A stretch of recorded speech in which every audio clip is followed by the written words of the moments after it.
Hello दोस्तों, नमस्कार। स्वागत है आपका मेरे YouTube channel blue rays academy में। मैं हूं डॉक्टर अनूप सिंह बघेल और हाजिर हूं आपके सामने एक नए चैप्टर प्लांट फिजियोलॉजी के साथ।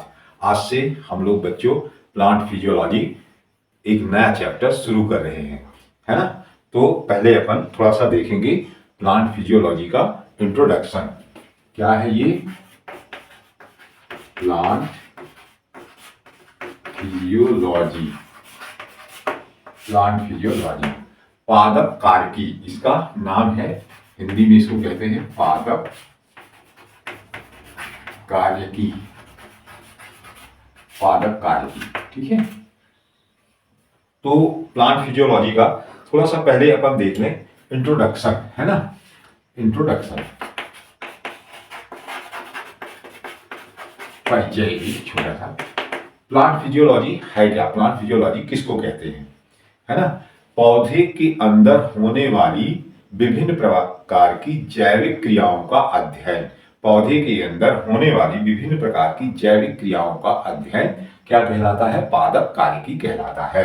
पौधे के अंदर होने वाली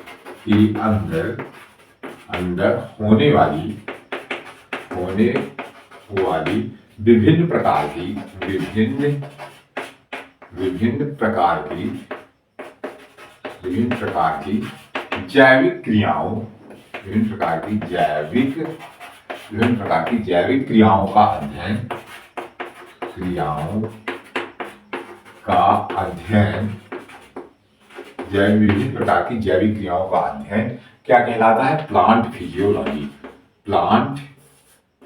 प्लांट फिजियोलॉजी कहलाता है। प्लांट फिजियोलॉजी कहलाता है। पौधे के अंदर होने वाली विभिन्न प्रकार की जैविक क्रियाओं का अध्ययन क्या कहलाता है? प्लांट फिजियोलॉजी कहलाता है। जैसे फॉर एग्जाम्पल, जैसे सीड जर्मिनेशन। सीड जर्मिनेशन से क्या होता है? एक पौधा तैयार होता है। सीड जर्मिनेट होता है और उससे क्या तैयार होता है? सीड जर्मिनेशन से एक प्लांट तैयार होता है ना। प्लांट तैयार होता है, फिर वो प्लांट का क्या होता है? इसकी ग्रोथ होती है, ठीक है। और ग्रोथ से क्या होता है? ग्रोथ होती है, उसके बाद क्या होती है? इसमें फ्लावरिंग होती है ना। फ्लावरिंग, और फ्लावरिंग से क्या होता है? फ्लावरिंग के बाद क्या होते हैं? फ्रूट फॉर्मेशन होता है, फ्रूट बनते हैं, ठीक है। और फ्रूट के बाद क्या होता है? सीड का निर्माण होता है। फ्रूट के अंदर क्या बनता है? सीड बनता है, ठीक है। और फिर सीड जो है वो जर्मिनेट होकर के क्या बना देता है? फिर से एक प्लांट बना देता है। इस प्रकार से पौधे का पूरा जीवन चक्र जो है वो क्या हो जाता है? कंप्लीट हो जाता है। सीड जर्मिनेशन में कौन सी फिजिकल रिएक्शन होगी, कौन सी भौतिक क्रियाएं होगी? प्लांट जब ग्रोथ करेगा, प्लांट बनेगा, प्लांट में जब ग्रोथ करेगा तो कौन कौन से जो हार्मोन्स वगैरह हैं वो क्या इफेक्ट करेंगे और किस तरह से उसमें वृद्धि होगी। फिर फ्लावरिंग के समय पर क्या उसमें फिजियोलॉजिकल रिएक्शंस होंगी। फिर जब फ्लावरिंग से फ्रूट बनेगा तो उसमें कौन कौन सी फिजियोलॉजिकल रिएक्शंस होंगी, ठीक है ना। जब सीड बनेगा तो उसमें कौन सी क्रियाएं होंगी। तो इन सारी क्रियाओं का जो अध्ययन है वो क्या कहलाता है? प्लांट फिजियोलॉजी या पादप कार्यकी कहलाता है, ठीक है ना। इसमें क्या है कि जब बीज अंकुरित होता है तो बीज अंकुरण के समय बीज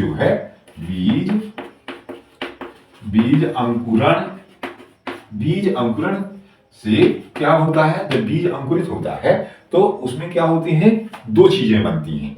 एक होता है क्या? एक होता है रेडिकल होता है, और एक क्या होता है? प्लीम्यूल होता है ना। एक रेडिकल होता है और दूसरा क्या होता है? प्लीम्यूल होता है। रेडिकल जो होता है उससे क्या विकसित होता है? उससे विकसित होता है रूट सिस्टम विकसित होता है। और प्लीम्यूल से क्या विकसित होता है? शूट सिस्टम विकसित होता है। तो इनमें जब ये रूट सिस्टम विकसित होता है और शूट सिस्टम विकसित हो, इसके अंदर भी विभिन्न प्रकार की क्या होती है? केमिकल रिएक्शंस होती हैं, विभिन्न प्रकार की फिजियोलॉजिकल रिएक्शंस होती हैं, भौतिक क्रियाएं होती हैं, रासायनिक क्रियाएं होती हैं। और इनके लिए क्या चाहिए? एनर्जी चाहिए। तो एनर्जी किससे प्राप्त होती है? इसमें किससे एनर्जी प्राप्त होती है? श्वसन से, रेस्पायरेशन से, है ना। तो रेस्पायरेशन रेस्पायरेशन से क्या प्राप्त होगी, एनर्जी प्राप्त होगी, एनर्जी, रेस्पायरेशन से ऊर्जा प्राप्त होती है, ठीक है ना। तो रेस्पायरेशन क्या है, एक फिजियोलॉजिकल रिएक्शन है, केमिकल रिएक्शन है, फिजियोलॉजिकल रिएक्शन है, प्लांट फिजियोलॉजी जो है उसके अंतर्गत रेस्पायरेशन भी अपन को पढ़ना है, ठीक है।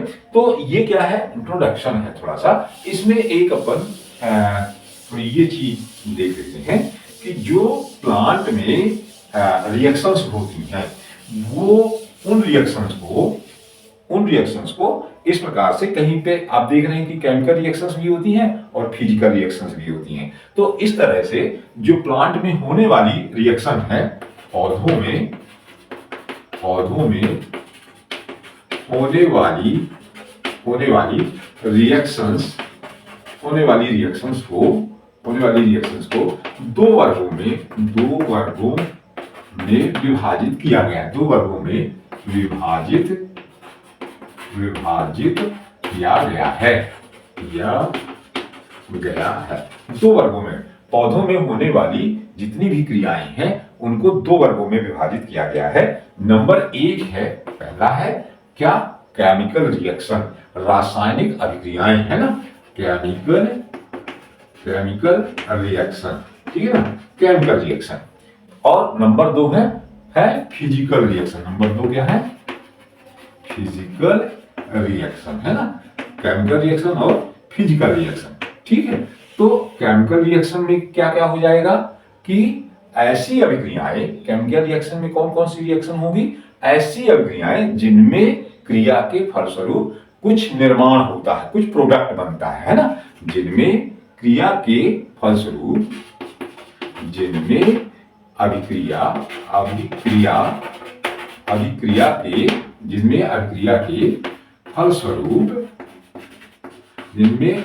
के फलस्वरूप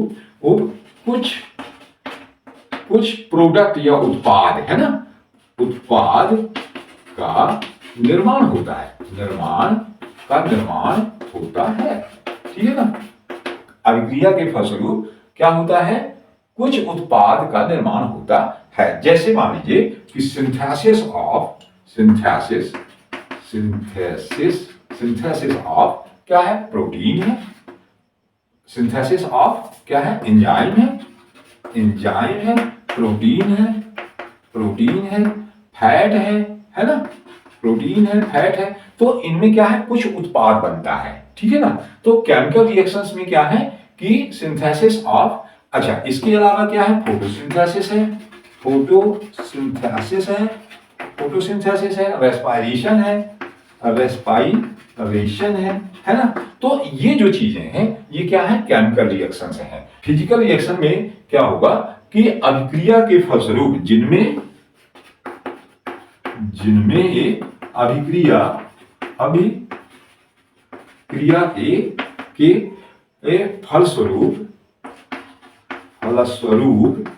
अभिक्रिया के फलस्वरूप क्या होता है, कुछ चेंज होता है, कुछ परिवर्तन होता है, कुछ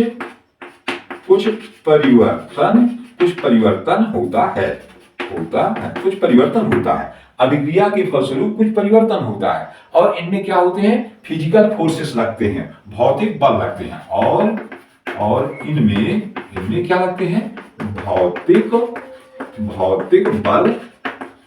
बल लगते हैं, ठीक है ना। इनमें कुछ फिजिकल फोर्सेस लगते हैं और अभिक्रिया के फलस्वरूप कुछ परिवर्तन होता है। जैसे क्या क्या हो सकते हैं, इसमें एग्जाम्पल है ऑस्मोसिस, डिफ्यूजन, परमिएबिलिटी,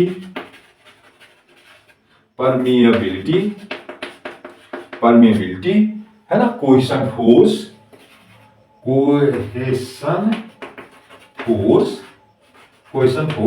एटसेट्रा। ये सब क्या आ जाएगा बेटा, इसमें सब ये क्या है, फिजिकल रिएक्शंस के उसमें आ जाएंगे, ठीक है ना। तो जो फिजियोलॉजी में जो रिएक्शंस होती हैं उनको अपन दो वर्गों में विभाजित कर सकते हैं। केमिकल रिएक्शंस होती हैं जिनमें रिएक्शंस के फलस्वरूप कुछ प्रोडक्ट बनते हैं, और दूसरे क्या है, फिजिकल रिएक्शंस होती हैं जिनमें रिएक्शंस के फलस्वरूप कुछ परिवर्तन होता है और उनमें फोर्सेस लगते हैं, ठीक है ना। तो ये इस तरह से जो है क्या है, इसका प्लांट फिजियोलॉजी का थोड़ा सा इंट्रोडक्शन है। और इसमें देख रहे हैं अपन कि ये इसमें एक अपन ट्री बनाते हैं इस तरह से कि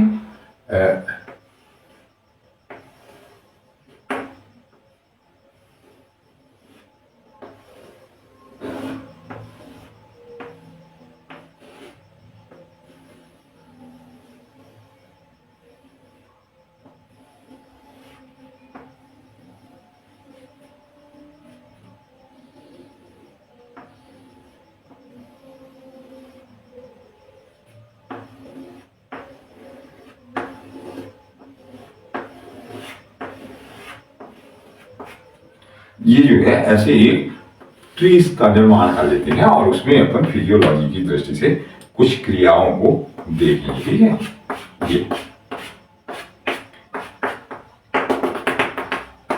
ये अंडरग्राउंड पार्ट है इसका, और इसमें जो है ये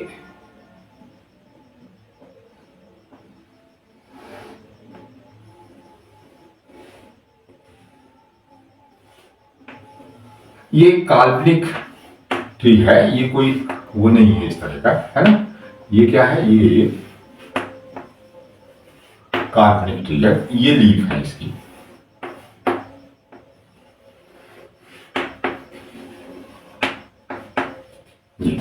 और इसमें जो है ये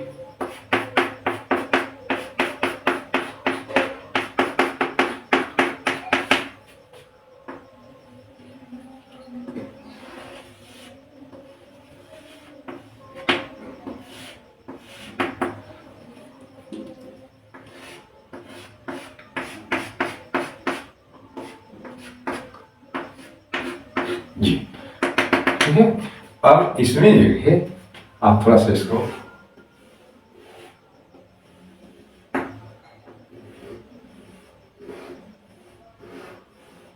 ये इस तरह से कुछ बर्ड या फ्लावर वगैरह कुछ ऐसे यहाँ बना लेंगे और इसी से यहाँ पे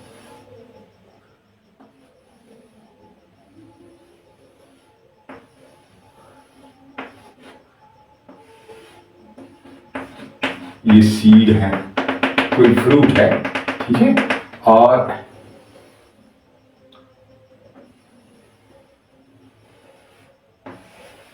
ये फ्रूट है, ऐसे बना दीजिए।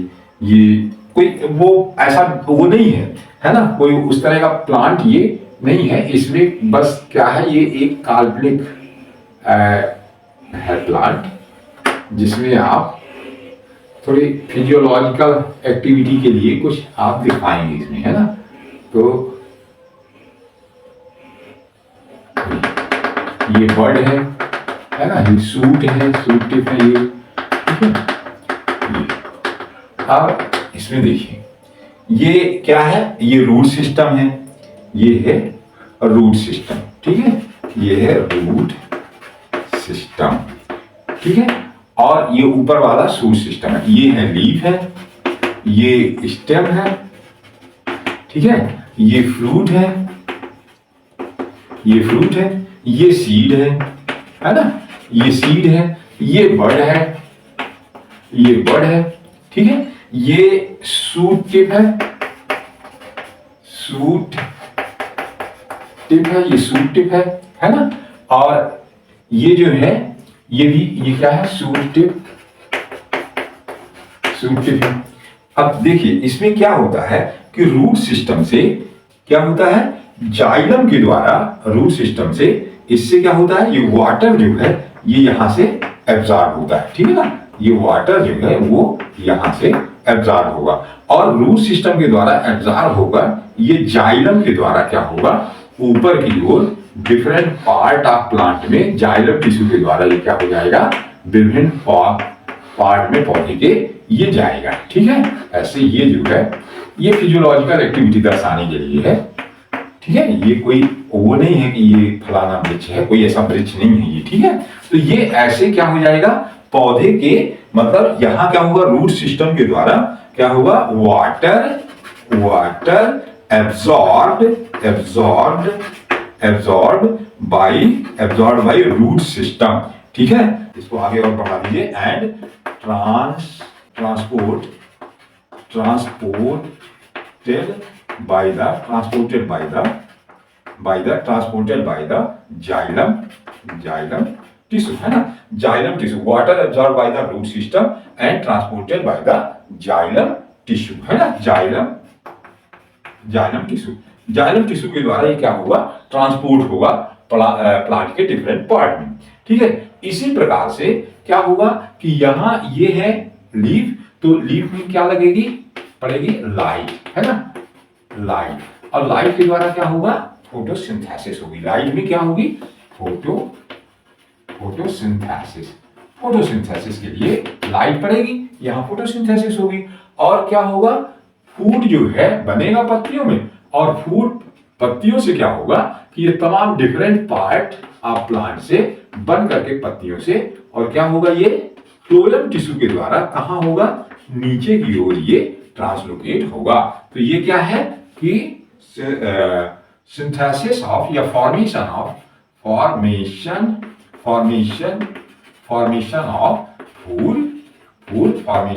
फूड, ठीक है, एंड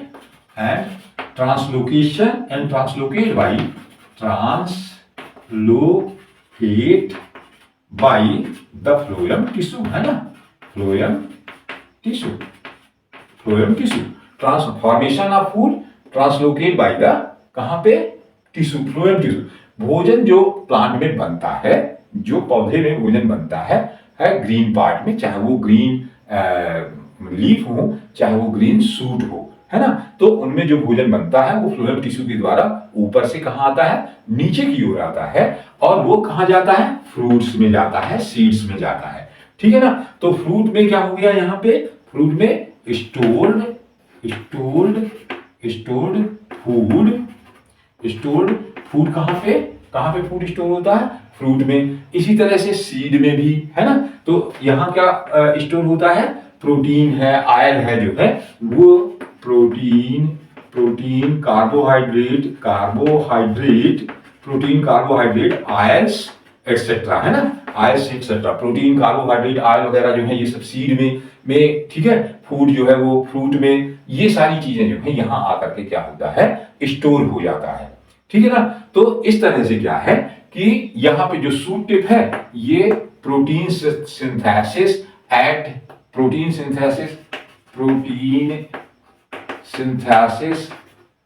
सिंथेसिस जो है वो कहाँ पे होती है, सूट टिप में। इसी तरह से यदि ये रूट टिप है, ये जो है क्या है, रूट टिप, तो रूट टिप में क्या होता है, प्रोटीन सिंथेसिस होती है, प्रोटीन सिंथेसिस होती है ना। तो ये जो है ये एक काल्पनिक ट्री है जिसमें कि क्या दिखाया गया है, फिजियोलॉजिकल एक्टिविटीज दिखाई गई हैं। इसी तरह से जब फोटोसिंथेसिस होगी तो CO2 ही क्या होगी, एब्जॉर्ब होगी। तो पत्तियों में जब फोटोसिंथेसिस होगी तो O2 क्या होती है, रिलीज होती है। तो इस तरह से ये क्या है, इसकी जो क्रियाएं हैं, फिजियोलॉजिकल एक्टिविटीज हैं, वो दिखाई गई। एक डायग्राम आपको और यहाँ पे देखने को मिलता है कि ये यदि इसका आप एक लीफ का सेक्शन काटें, है ना, तो आपको ये दिखेगा अपर एपिडर्मिस, है ना, ये क्या है, अपर एपिडर्मिस, ठीक है, और ये है क्या, लोअर एपिडर्मिस। और लोअर एपिडर्मिस में आप जानते हैं सामान्य स्थिति में क्या होते हैं बेटा, सामान्य स्थिति में इसमें होते हैं स्टोमेटा, है ना, लोअर एपिडर्मिस में क्या होते हैं, सामान्य स्थिति में स्टोमेटा होते हैं, ठीक है। आपने वो फिजियोलॉजिकल एक्टिविटी की बात देखनी है। तो ये जो है ये क्या है, ये हो गया, नीचे की ओर क्या है, ये फ्लोएम है, ऊपर की ओर जाइलम है, ये ऐसे। और इसमें और क्या रहता है, इसमें ये मेसोफिल सेल्स हैं। मेसोफिल सेल्स जो होती हैं वो कैसी होती है बेटा, मेसोफिल सेल्स जो है वो दो प्रकार की होती हैं। वो अपने को यहाँ नहीं पढ़ना है, यहाँ केवल इसकी एक्टिविटी देखने के लिए कुछ ऐसे टिश्यूज अपन बना देते हैं, ठीक है। ये जो है ये, ठीक, ये लीफ की एनाटॉमी है। इसमें ये क्या है, ये क्लोरोप्लास्ट है ना। मेसोफिल जो है मैंने बताया दो प्रकार की है, पैलिसेड पैरेन्काइमा और स्पॉन्जी पैरेन्काइमा की बनी होती है, ये आपको पता है ना। सेंटर में ये वैस्कुलर बंडल है, एग्जार्च है, बाहर की ओर उसमें ऊपर की ओर जाइलम है, नीचे की ओर क्या है, फ्लोएम है। ये क्या है, ये हो गई अपर एपिडर्मिस। ये क्या है, अपर एपिडर्मिस। ये क्या है, लोअर एपिडर्मिस। लोअर एपिडर्मिस, ठीक है ना, लोअर एपिडर्मिस। ठीक, ये क्या है, वैस्कुलर बंडल है। ये क्या है, वैस्कुलर बंडल, वैस्कुलर बंडल है। ये क्या है, मीजोफिल है ना, मीजोफिल है, ये मीजोफिल सेल्स है। ठीक है, और ये है स्टोमेटा। ये क्या है, स्टोमेटा, स्टोमेटा, ठीक है ना, स्टोमेटा जो है। और स्टोमेटा में यहाँ क्या होता है कि फोटोसिंथेसिस होगी तो ऑक्सीजन जो है वो बाहर निकलेगी और CO2 क्या होगी, अंदर जाएगी। CO2 जो है वो अंदर जाती है, फोटोसिंथेसिस होगी तो, और ऑक्सीजन जो है बाहर निकलती है। ये थोड़ा दिखाना है। और यहाँ क्या हो रहा है, यहाँ से वाटर वेपर जो हो रहा है, वाटर वेपर, ठीक है ना, वाटर वेपर जो है, जलवाष्प जो है वो भी स्टोमेटा से बाहर निकलता है। ठीक है, ये क्या है, स्टोमेटल कैविटी है, ये स्टोमेटल कैविटी है ना, स्टोमेटल कैविटी है ये। तो यहां से क्या होता है कि जब फोटोसिंथेसिस के दौरान गैसियस एक्सचेंज होता है स्टोमेटा से, वाटर वेपर भी बाहर निकलता, मतलब ट्रांसपायरेशन की भी क्रिया होती है ना। तो ऐसे ही यहां भी आप कुछ में ऐसे कर दें और लिख सकते हैं वाटर वेपर, है ना, वाटर वेपर। तो इस तरह से ये बहुत सारी जो फिजियोलॉजिकल एक्टिविटीज हैं वो इसमें दिखती हैं। ये क्या है, लीफ की एनाटॉमी है। ये क्या है, टीएस ऑफ लीफ है, ये टीएस ऑफ लीफ है। और ये जो डायग्राम है, तो ए plant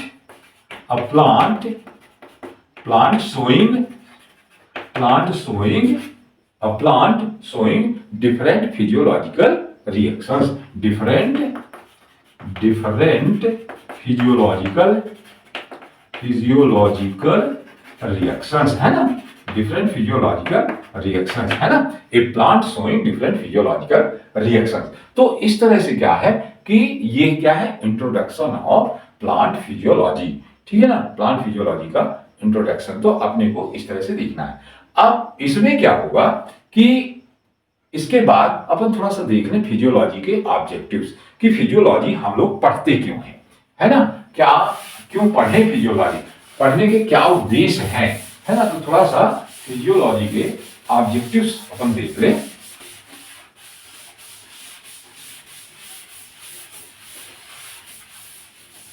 objectives of plant physiology, ठीक है, ऑब्जेक्टिव ऑफ प्लांट फिजियोलॉजी, है ना, प्लांट फिजियोलॉजी के उद्देश्य क्या है, क्यों हम इसको पढ़ें, इसके पढ़ने के हमारे क्या ऑब्जेक्टिव्स हैं।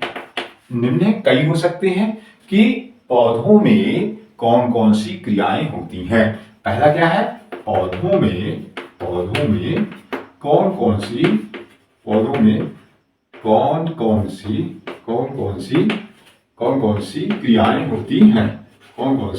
क्रियाएं होती हैं, पौधों में कौन कौन सी क्रियाएं होती हैं, ठीक है। फिर दूसरा, ये जो क्रियाएं हैं वो किस प्रकार से संपन्न होती हैं, है ना, पौधों में क्रियाएं जो है, क्रियाएं कैसे संपन्न होती हैं, कैसे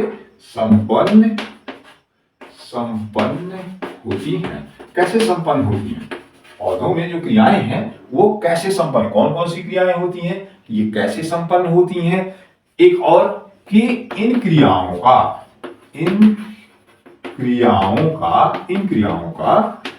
पौधे में क्या महत्व है, इन क्रियाओं का पौधे में क्या महत्व है ना, क्या महत्व है, इन क्रियाओं का पौधे में क्या महत्व है, ठीक है।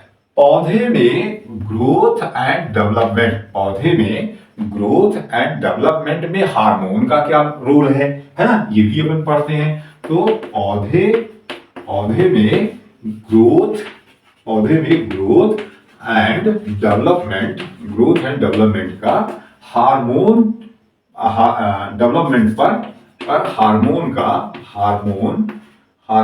का क्या महत्व है, ये भी हम जानेंगे। इसमें ये भी ऑब्जेक्टिव्स में आ जाएगा। सीड डॉर्मेंसी क्या होती है, सीड डॉर्मेंसी क्या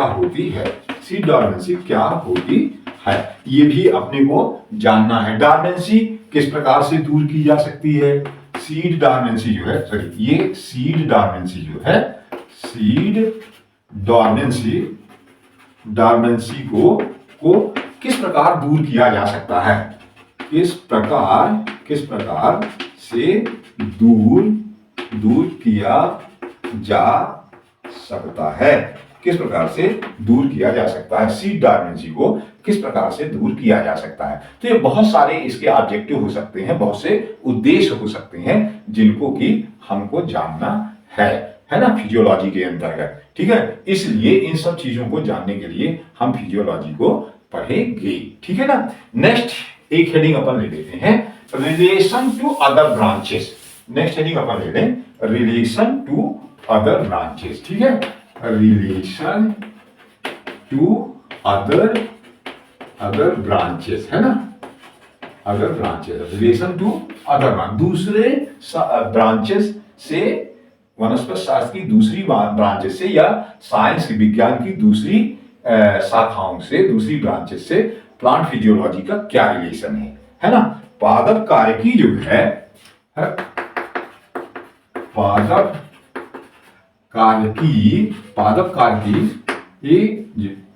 कार्यकी रसायन विज्ञान और भौतिक विज्ञान से ज्यादा, या रसायन विज्ञान और भौतिक विज्ञान से गहरा संबंध है। पादप कार्यकी का रसायन विज्ञान और भौतिक विज्ञान, रसायन विज्ञान और भौतिक विज्ञान से गहरा संबंध है। पादप कार्यकी का रसायन विज्ञान और भौतिक विज्ञान से गहरा संबंध है। ये क्या है, सबसे अधिक किसके करीब है, रसायन विज्ञान और भौतिक विज्ञान से, प्लांट फिजियोलॉजी जो है ना। तो ये रसायन विज्ञान से कैसे संबंधित है, रसायन विज्ञान से, रसायन विज्ञान से कैसा संबंध है इसका, कि सिंथेसिस ऑफ क्या है इसमें, प्रोटीन फैट और कार्बोहाइड्रेट, है ना, कार्बोहाइड्रेट। ठीक है, और जो carbohydrate, protein, fat, carbohydrate, photosynthesis जो है, फोटोसिंथेसिस, रेस्पिरेशन, ठीक है, ये सभी एक्सेट्रा जो है ये किससे संबंधित है, रसायन विज्ञान से संबंधित है। ठीक है, इसी तरह से जो वाटर है वो क्या है, पानी जो है वो प्रोटोप्लाज्म का एक महत्वपूर्ण पार्ट है। तो ये जल जो है, जल प्रोटोप्लाज्म का क्या है, महत्वपूर्ण भाग है। ये सभी जो है ये किससे संबंधित है, ये रसायन विज्ञान से संबंधित है। इसी तरह से जो भौतिक विज्ञान है, भौतिक विज्ञान, इसमें क्या है, भौतिक विज्ञान जो है इसमें क्या है कि जैसे आपको कैपिलरी एक्शन, कैपिलरी फोर्स कह सकते हो, capillary force, ascent of shape,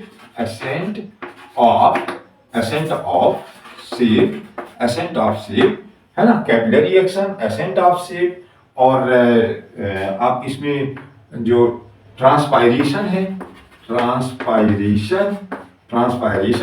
capillary force, ascent of shape, transpiration etcetera जो है ये सब किसके हैं, भौतिक विज्ञान से संबंधित है। तो इस तरह से ये क्या है, रिलेशन टू अदर ब्रांचेस, कार्यकी जो है, पादप कार्यकी जो है रसायन विज्ञान और भौतिक विज्ञान से इसका गहरा संबंध है। रसायन विज्ञान में क्या है कि डिफरेंट टाइप की केमिकल रिएक्शंस हैं जो इसमें संबंधित हैं, जैसे प्रोटीन का संश्लेषण हो रहा हो, फैट का संश्लेषण हो रहा हो, है ना। प्रोटोप्लाज्म जो है वो पानी उसमें बहुत ज्यादा होता है, पानी, इसलिए इसे पानी का जो है महत्वपूर्ण घटक है उसका। और जो भौतिक विज्ञान है उसमें कैपिलरी फोर्स है, एसेंट ऑफ शेप है, और ट्रांसपायरेशन आदि जो है वो ये सब कुछ किससे हैं, भौतिक विज्ञान से संबंधित है। तो इस तरह से क्या है ये प्लांट फिजियोलॉजी का दूसरे ब्रांचेस से था संबंध भी अपन ने देखा इसको।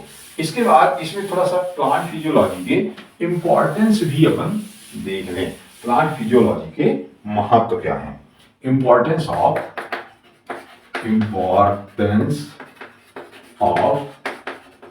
प्लांट फिजियोलॉजी प्लांट फिजियोलॉजी का महत्व है ना, इंपॉर्टेंस ऑफ प्लांट फिजियोलॉजी। तो इसके बहुत सारे इंपॉर्टेंस है प्लांट फिजियोलॉजी के। जैसे आप क्या कर सकते हैं, इसमें क्या अपने को ज्ञात होता है कि पौधे में पोषण के विभिन्न प्रक्रियाएं जो है, पोषण की विभिन्न प्रक्रियाएं जो है वो ज्ञात होती हैं। पौधों में प्लांट में पोषण, मिनरल न्यूट्रिशन है ना, न्यूट्रिशन है, न्यूट्रिशन पौधों में या प्लांट में न्यूट्रिशन की डिफरेंट प्रक्रियाओं के बारे में, प्रक्रियाओं के विषय में ज्ञात होता है। विभिन्न प्रकार की प्रक्रियाओं के बारे में ज्ञात होता है। नेक्स्ट दूसरा क्या है कि पौधों में वृद्धि और विकास की दृष्टि से जो क्रियाएं होती हैं उनके बारे में हमको ज्ञात होता है। पौधों में वृद्धि और विकास, ग्रोथ एंड डेवलपमेंट की प्रक्रियाएं के बारे में जानकारी मिलती है, कि प्रक्रिया के विषय में जानकारी प्राप्त होती है, जानकारी प्राप्त होती है। पौधों में वृद्धि और विकास की जो प्रक्रियाएं हैं उनके विषय में जानकारी प्राप्त होती है। ठीक है, जब ये सब मिल जाता है अपने को तो क्या होगा, फसल उत्पादन को बढ़ाने में सहायता प्राप्त होती है। फसल उत्पादन है ना, फसल उत्पादन को बढ़ाने में मदद मिलती है ना, मिलती है। जब इसके तमाम तरह की फोटोसिंथेसिस, रेस्पिरेशन, ट्रांसपायरेशन, ठीक है, एंजाइम्स वगैरह के, हार्मोन्स वगैरह के बारे में जब अपने को ज्ञात हो जाता है तो अपन उसमें फसल उत्पादन का भी बढ़ाने में उससे अध्ययन करके फसल उत्पादन भी बढ़ा सकते हैं। नेक्स्ट अपन देख सकते हैं कि जो पौधे औद्योगिक रूप से उपयोगी हैं, उद्योग में जो पौधों का, जिन प्लांट का उपयोग होता है तो उनकी गुणवत्ता बढ़ा सकते हैं, है ना। तो ये भी एक इंपॉर्टेंस है कि उद्योग में उपयोग होने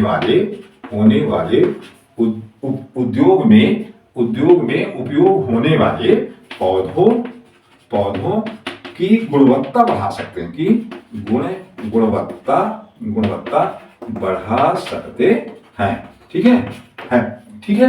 फिजियोलॉजी का यदि हमने अध्ययन कर लिया तो हम सूखा और कीटों के प्रति सहिष्णुता यानी टॉलरेंस पैदा करने वाले पौधे जो हैं वो प्राप्त कर सकते हैं।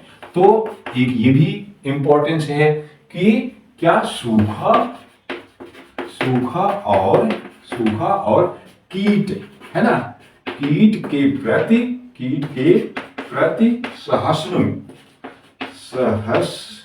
सहिष्णु है ना, सहिष्णु यानी टॉलरेंस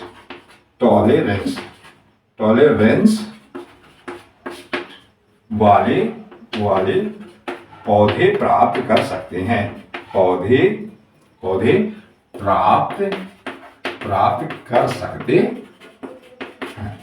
ठीक है, सूखा और कीट के प्रति सहिष्णु या टॉलरेंस वाले पौधे जो हैं हम प्राप्त कर सकते हैं। रिप्रोडक्शन का अध्ययन करके क्या है, विकसित किस्में तैयार कर सकते हैं। रिप्रोडक्शन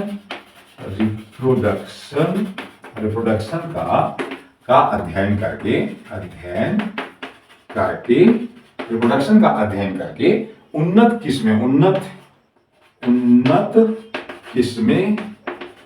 किस्में पैदा कर सकते हैं, है ना, उन्नत किस्में पैदा कर सकते हैं। तो इसके बहुत सारे इंपॉर्टेंस है, इनमें से ये कुछ महत्वपूर्ण जो इंपॉर्टेंस मैंने है, महत्व है फिजियोलॉजी के, प्लांट फिजियोलॉजी के, तो मैंने आपको ये बता दिए।